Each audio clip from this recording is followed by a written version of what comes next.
All right. Good afternoon again. So again, this is my 10-minute reflection video. I have Mr. H helping me out here with this. He again has been a part of this group that has been assembled by me and our principal. So he's been through the different types of meetings that we have had, both in person, virtually, just kind of whatever this year has really taken us with COVID right now. So again, I appreciate you being here. I thank you for taking time out of your evening as well for helping me out. Not a problem. So first thing, since you were a part of this collaboration team, I was just going to ask first, what did I do well while being the lead facilitator? I think as evidenced by the initial meetings, the meeting even that you recorded previously, I think one of your strengths was your willingness to listen to ideas of others and not just listen to those ideas, but really give us a sense of ownership and the freedom to try those new things. I believe that one of your strengths was you truly delegated and you didn't micromanage, which I think as a future administrator, if you want to build trust with your future staff, I believe that you need to have those qualities of someone who asks someone else to do a job and then trusts that they will go do it. For instance, Mr. Z, you wanted him to take an application and run with it, and you allowed him the freedom to go find Nearpod.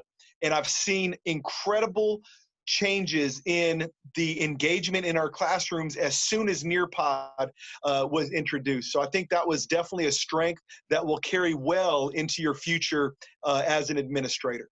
Yeah, and I appreciate that, and that's kind of what I was realizing too. And when I've talked to our administration team, principal, assistant principals, one of the things that they've really mentioned that has helped them grow is to being able to delegate. Now, I know some people it's hard to do. They like that kind of, they have to have control of it if they want it done right. But I think being able to open up and let other people take those leadership roles of, hey, this is kind of what we're expecting. What do you think?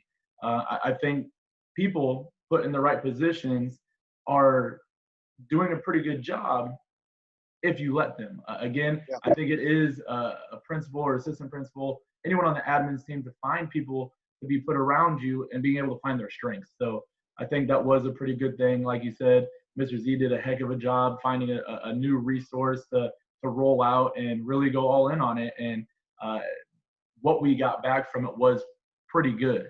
So moving on from there, so moving forward in my goal to become a principal someday or assistant principal to start, what could I have done better? I think one thing that I realized, and it's not that you didn't communicate with us about meeting times, and I just know how crazy busy everyone has been. This has been an unprecedented time. And so one thing that I would like to kind of bring to your attention moving forward is the need to over communicate. And what I mean by that is, yes, you sent us the meeting times and you sent us the agenda items, but sometimes they were difficult to find. Sometimes they were difficult to locate. After a day when I received 100 emails, it was difficult to find some of those meeting times. And so what I would say is, moving forward, the need to over communicate with your staff, even if they get sick of it, at least they have that information. And so I would say that's one thing that kind of stood out, is sometimes it was difficult to narrow down exactly what our tasks were, and maybe a unique way, maybe to use different resources, not just text messages or emails, but maybe throw in a Google slide or a Google form at us, just to kind of keep it interesting as far as what to expect in our future meetings. Yep, and I agree with that, because that's actually what our principal had mentioned to me as well, is she would rather have people be over-informed and annoyed than under-informed and annoyed. So if they're going to be annoyed, they might as well know what's going on and what's happening. So that does make sense, and I think it's a great idea to not only the text messages, the emails, but find something else that's unique that might be like, oh, yeah, that was on Google Slides, so now I know to go to Google to go look at my drive and all that. So I agree with that. That is definitely something that I should definitely try, and I could see that working very well. So moving on to the actual problem of what we kind of collaborated about and kind of try to find solutions for, of why do you think the problem of student apathy in our virtual environment was such an important issue to face? Yeah, I think I don't think you could have picked a better problem to face and to look for solutions, because the fact of the matter is we do not know how long this virtual world is going to be a part of our educational world. And if there's one thing that is apparent, is we're losing more and more kids' interest in school when there's so many other things competing with that interest. And so by bringing it to the forefront, by bringing it to everyone's attention, you helped us realize that this is, it's now or never. There are high school kids that will be leaving high school in a couple of years, and this is a pivotal time for them. And if we can't find ways to get them engaged, if we can't find ways to make sure that they are a part of the virtual classroom, you're talking about a whole generation with lost years that could really come back and bite them. And so I think that as I look at the problem, I don't think there's a better use of resources than to figure out, hey, how can we make sure kids are not just present, but really actively engaging in the classroom? And so that's kind of why I was excited about getting on board with you as a collaborative leader. Yep, and I agree. That's one of the main reasons why we kind of came up with this was student apathy was such a big problem. And we're talking not just, oh, they're going to miss a week, 2 weeks, maybe like if there was a hurricane, right? No, this is something that can go ahead, like you said, and affect a whole generation. These are 2-3 years of high school, pivotal moments of schooling that these students aren't fully engaged in gaining what they need to gain to be able to go out in the real world with. So I think that is a major issue, and I'm glad that we were able to narrow it down and try to go ahead and compete with that. So again, you talked a little bit about, okay, well, ways to get students engaged. I know we mentioned a few, but so what could we implement to try to really get these kids engaged?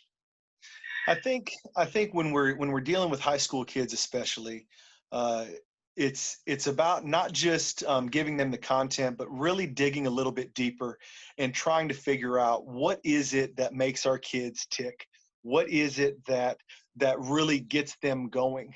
For instance, if a kid loves music and you're in English class, how about we create an assignment where he gets to maybe write lyrics to a song? If a kid loves geography, but you're teaching him math, what could we do to implement mathematics into geography? Maybe we start talking about different elevations of mountains or different depths of oceans. There are always ways to plug in students' interest with our content. And so I think that the more we spend time really trying to utilize the cross-curriculum type of instruction in our classroom, I believe student apathy is going to go out the window. I believe that if students are being heard, if students feel like they have a voice in the classroom, if the students feel like they have a choice in what they're learning, I believe that's when we'll start to see the tables turn on student apathy in the room and getting rid of that attitude moving forward. Yeah, you're completely right with that. I think that whole cross-curriculum type of learning is pivotal because now you're taking things from every class and it's relating to the other classes. So that was a really, really good point. So we have about just under a minute left. So the last question that we'll kind of close with is, why is having a diverse collaboration team like we've had within our school of HNGC, why is that so important? Well, yeah, and first off, I want to thank you for letting me be a part of it, of this group. I think that diversity, and you saw it even in our group, the diversity of a collaboration group is important because we all have a different set of lenses. I'm an assistant principal, so I'm looking at apathy in the classroom in a totally different way. You are a classroom teacher looking to be an administrator in the future, and we all have different lenses. We all see different aspects that need to improve. And when we bring everyone together, when we bring the ideas together, I believe we start to see what education is truly about. Even in the word university, it's a combination of the words unity and diversity. Yep. And there's a beautiful thing when you are unified in a goal, which is uh, to to to strike out student apathy, but there are a diverse set of minds coming together to figure out, hey, what exactly does that look like? And so I believe that the team that you got together all brought different strengths to the table. For instance, my strength would be leading and administering.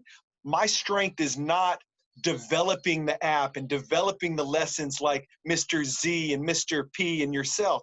And so I think when you bring a diverse group together, that's when you see changes that have a lasting impact. Yep, and that's great. That's what I was expecting. That's kind of what I was hoping for as well. Is I mean, leading this great diverse group within a school that is extremely diverse in itself. So I think that was a major key that I tried to really focus on, and I think that we did a pretty good job when we actually came together with our idea as well. But I do want to thank you very much, Mr. H, for being able to help me out with this. Thank you for your honest feedback as well. I really do appreciate it.